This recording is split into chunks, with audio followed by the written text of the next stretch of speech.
Ang mabuting balita ng Panginoon ayon kay San Juan.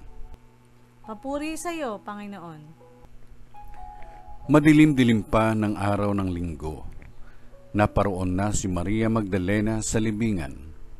Naratnan niyang naalis na ang batong panakip sa pinto ng libingan.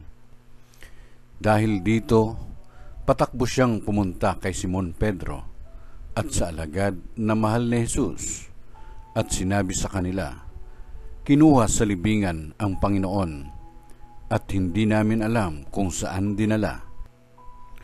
Noong panahong iyon, si Maria ay nakatayong umiiyak sa labas ng libingan. Yumuko siya at tumingin sa loob. May nakita siyang dalawang anghel na nakaupo sa pinaglagyan ng bangkay ni Jesus.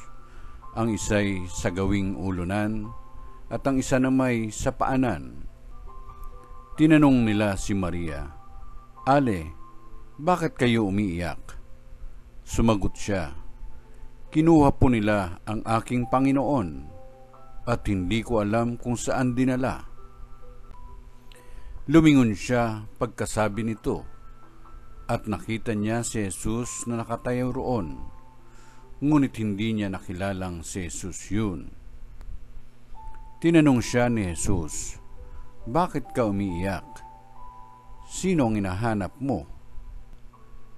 Akala ni Maria ay siya ang tagapag-alaga ng halamanan, kaya't sinabi niya, "Ginoo, kung kayo po ang kumuha sa kanya, ituro ninyo sa akin kung saan ninyo dinala at kukunin ko."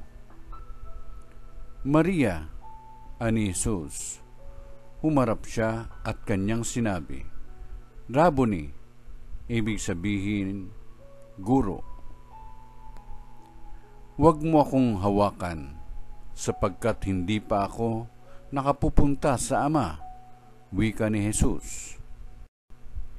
"Sa halip, pumunta ka sa aking mga kapatid at sabihin mong aakyat ako sa aking Ama at inyong Ama, sa aking Diyos at inyong Diyos."